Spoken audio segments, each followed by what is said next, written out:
Hello everyone, welcome back to the homestead. Today's video is going to be all about basil. We're going to share the 5 varieties that we're growing this year and our favorite ways to use them. Basil is an annual that's really easy to grow from seed. We usually start it in little pots and then transplant it once it gets to be a couple inches tall.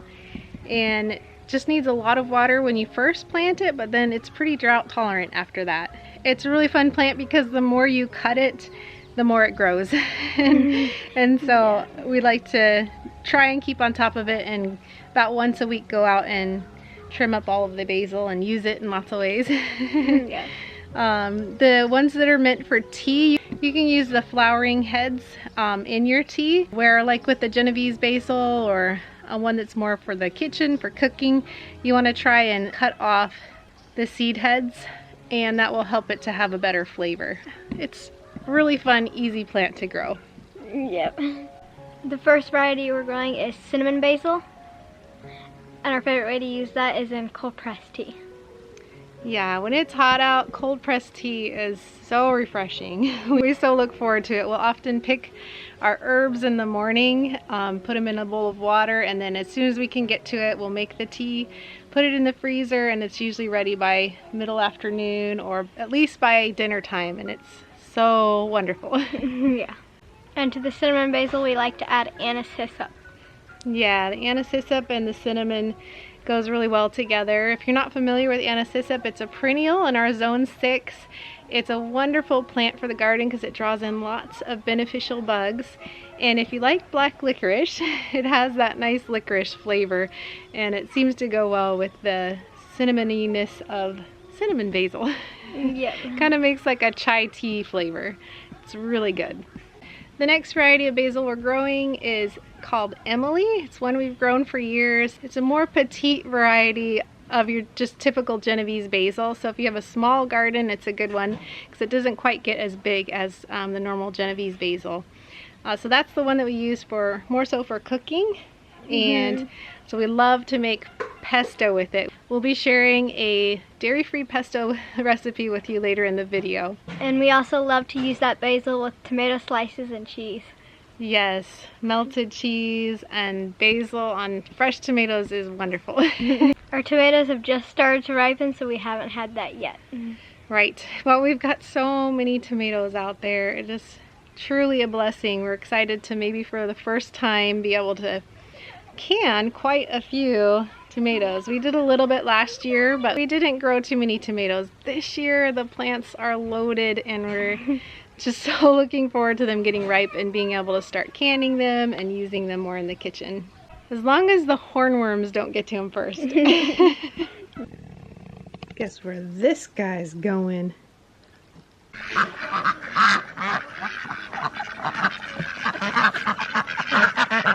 Did you guys find it? Oh, almost. Come on, get it. You can do it. There. Oh, it's still there. Come on, guys, get it. Ah, there it goes. What a treat.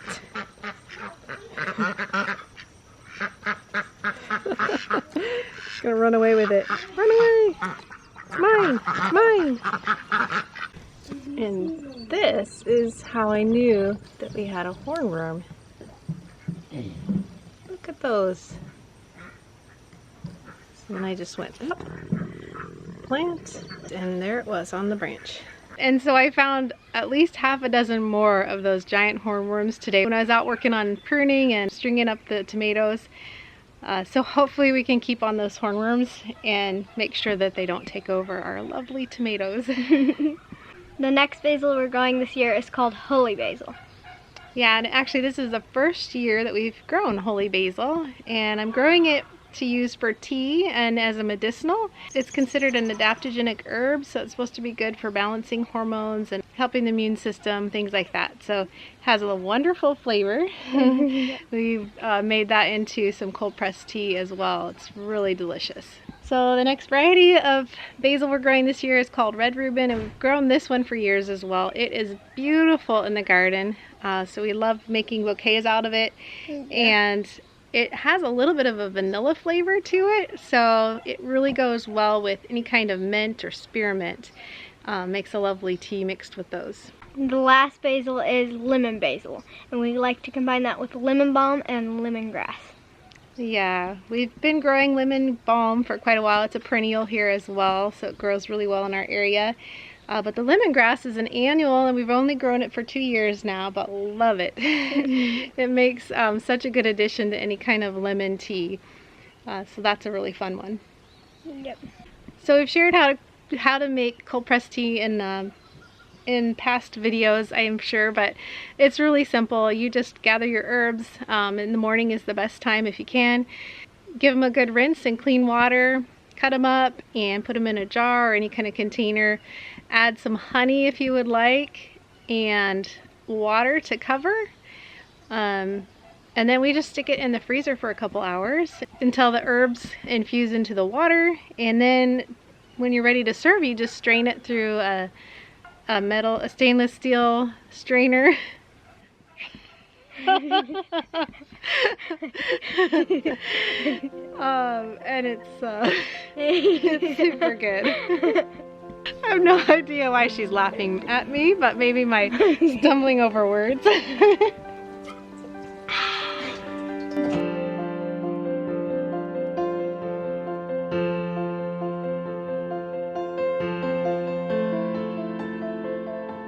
Before we share that pesto recipe, another way we like to use most of the basils is in bouquets. Yeah, a lot of the tea basils get a nice bloom on them, and it's just really beautiful in bouquets and gives a super nice smell to the bouquet as well.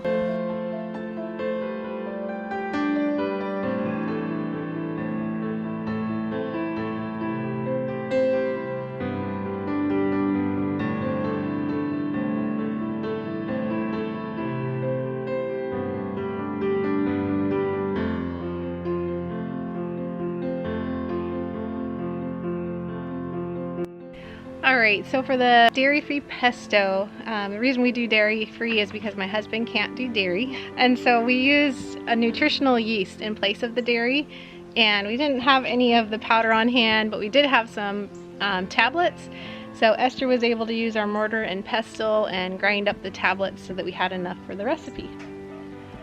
The ingredients are 3 cups of basil, fresh, half of a lemon juiced, half a cup of nuts. And instead of nuts, we just used almond flour because that's what we had on hand. You can use all kinds of nuts, so just pick whatever nut you love.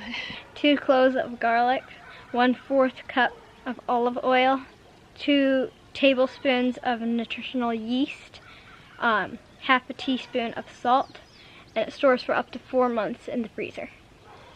Yeah, we most of the time always eat it fresh, but we do want to try and make extra this year and store it in the freezer so that we can have it later in the winter time. That'd be nice.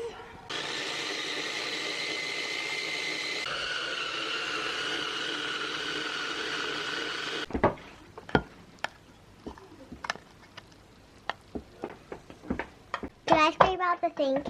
You like pesto? So we used our fresh pesto for dinner last night. We like the jovial gluten-free rice noodles. So we mixed the pesto into that. Esther kept snacking on it. Next time I think we'll do a double batch because we did 2 boxes of the pasta and it wasn't quite enough.